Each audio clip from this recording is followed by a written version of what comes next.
2024 के नतीजों से विपक्षी इंडिया गठबंधन खेमे में खुशी का माहौल तो जरूर है, लेकिन 2024 का चुनाव कई बड़े राजनीतिक दलों के लिए भविष्य तय करने वाला था। खासकर उत्तर प्रदेश में अखिलेश यादव और महाराष्ट्र में उद्धव ठाकरे, तो बंगाल में ममता बनर्जी का।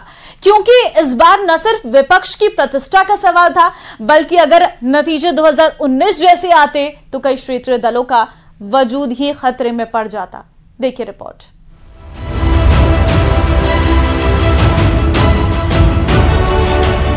तो 2024 के चुनाव में विपक्ष ने अपनी पूरी ताकत लगा दी थी। राहुल गांधी ने जहां यात्रा के जरिए कांग्रेस की खोई विरासत को फिर से पाने के लिए पूरब से पश्चिम और दक्षिण से उत्तर की लंबी यात्रा की,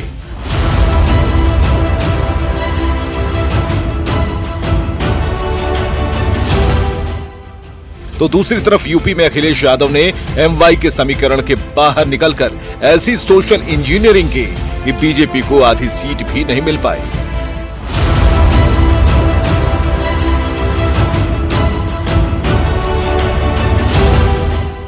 कुछ ऐसा ही हाल पश्चिम बंगाल, बिहार और महाराष्ट्र में था, जहां इंडिया गठबंधन के नेताओं ने बीजेपी के विजय रथ को रोकने के लिए अपने सारे योद्धाओं को मैदान में उतार दिया था।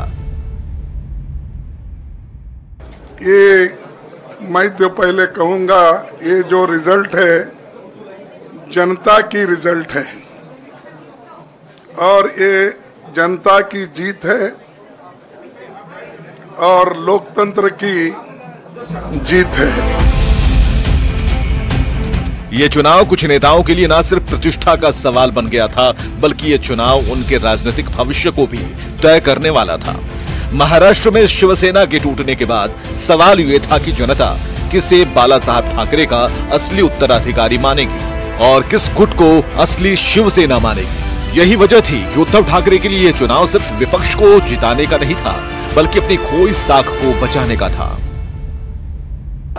देखिए, ऐसे बहुत से नेता हैं जो चुनकर भी आए हैं संसद में, उनको पता चला असली नकली क्या है। मोदी और शाह और चुनाव आयोग किसी की पार्टी असली नकली तय नहीं कर, जनता तय करती है। ये सब अब विधानसभा में भी पता चलेगा।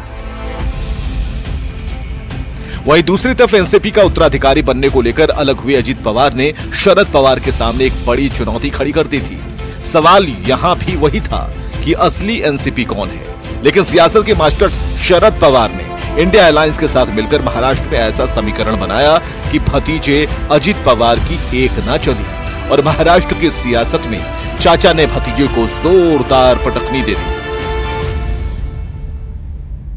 हम तो अपेक्षित है, पवार साहब और उद्धव जी और राहुल जी और प्रियंका जी तो पहले से कह रहे थे कि ऐसा ही परफॉर्मेंस होगा।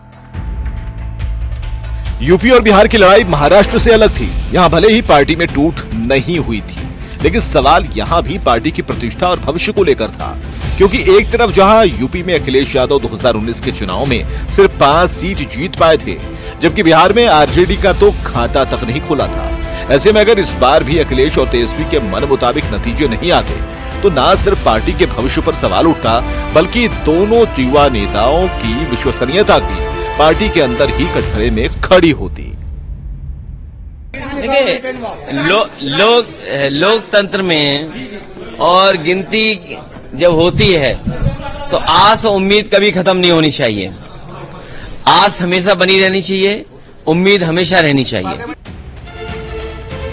इस बार के चुनाव में सबसे बड़ी लड़ाई बंगाल में थी, जहां ममता बनर्जी इंडिया गठबंधन से अलग होकर चुनाव लड़ रही थी और कांग्रेस ने यहां टीएमसी के खिलाफ उम्मीदवार उतारे थे। ऐसे में उनके सामने एक तो बीजेपी और दूसरा कांग्रेस से लड़ने की दोहरी चुनौती थी।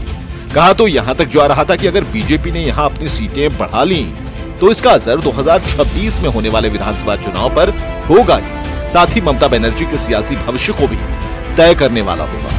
लेकिन ममता बनर्जी ने बंगाल में ऐसा चक्रव्यूह रचा जिसमें कांग्रेस और बीजेपी दोनों परास्त हो गए। बीजेपी को सबसे ज्यादा नुकसान उत्तर भारत में हुआ और पूर्ण बहुमत से सरकार बनाने के आंकड़े को छू नहीं पाए।